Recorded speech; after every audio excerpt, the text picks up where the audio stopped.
To the girl who works at Starbucks down the street from my house on Delmar Heights Road, swear to God, I'm not a stalker. That's the title. When I asked you for a chai latte,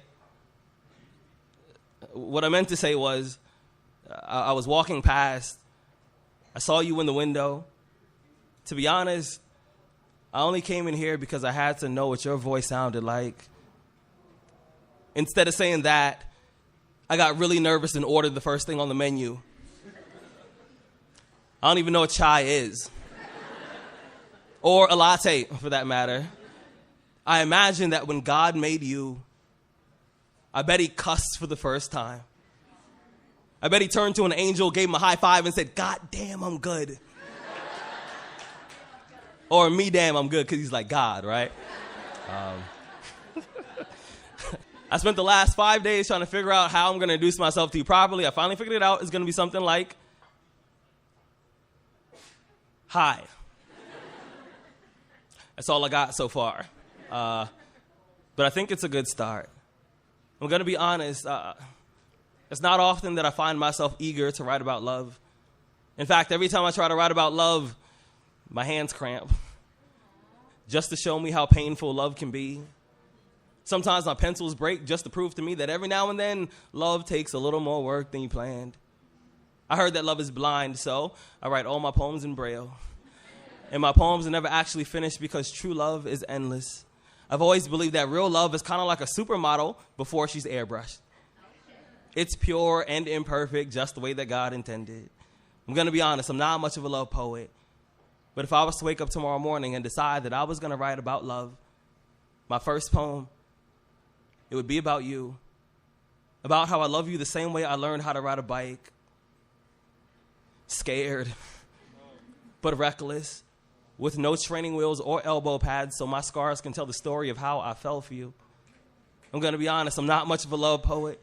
But if I was, I'd write about how I see your face in every cloudy reflection, in every window. You see, I've written a million poems, hoping that somehow, maybe some way you'll jump out of the page and be closer to me. You see, I'm not much of a love poet, but if I was, I'd write about how you have the audacity to be beautiful, even on days when everything around you is ugly. I'd write about your eyelashes and how they're like violin strings that play symphonies every time you blink. If I was a love poet, I'd write about how I melt in front of you like an ice sculpture every time I hear the vibration in your voice, and whenever I see your name on the caller ID, my heart plays hopscotch inside of my chest. It climbs onto my ribs like monkey bars, and I feel like a child all over again. And I know it's going to sound weird, but sometimes I pray that God somehow turns you back into one of my ribs just so I would never have to spend an entire day without you.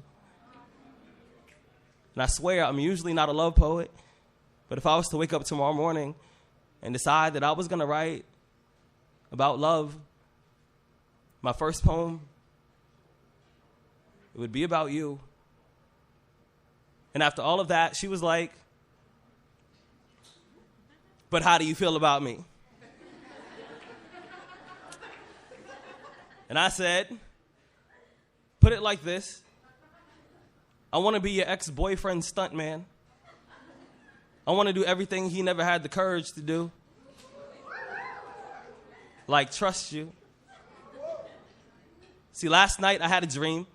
In this particular dream, I died in my dreams, awoke not knowing I was still asleep, and decided to walk. See, that night, I walked in my sleep. I slept in my walk. I walked backwards until I saw you for the first time, and I could barely muster the courage to introduce myself all over again. You see, I've been trying to find the right words. I've been trying to take the right steps for what seems to me like thousands of years, but something always seems to go wrong between us. We lived in Egypt. I was the Pharaoh's slave. You were his daughter. Loving you led to my death. They claimed I seduced you, and after they stole my life, I was resurrected as a mason. I made the foundation for your house. We met eyes for 2 seconds. You left and I didn't see you again until I died. I came back as a caterpillar. I turned into a butterfly. I landed in the palm of your hands. You brushed me away and the rejection killed me. When I woke, I was a kick drum. You were a snare. We were both owned by this drummer named Cozy Cole, and when he died, so did we, but I came back just to look for you. I left notes in random places, hoping that you would stumble across them. I carved our names in trees and then prayed that it would jog your memory. I whispered your name in the wind, hoping somehow, maybe some way, my voice would reach you, but it didn't, and I died. I died early. I died young with breadcrumbs in my hand, just hoping that you would find me, but you never did, so they buried me. When they buried me, they put these coins over my eyes, and I used them as bus fare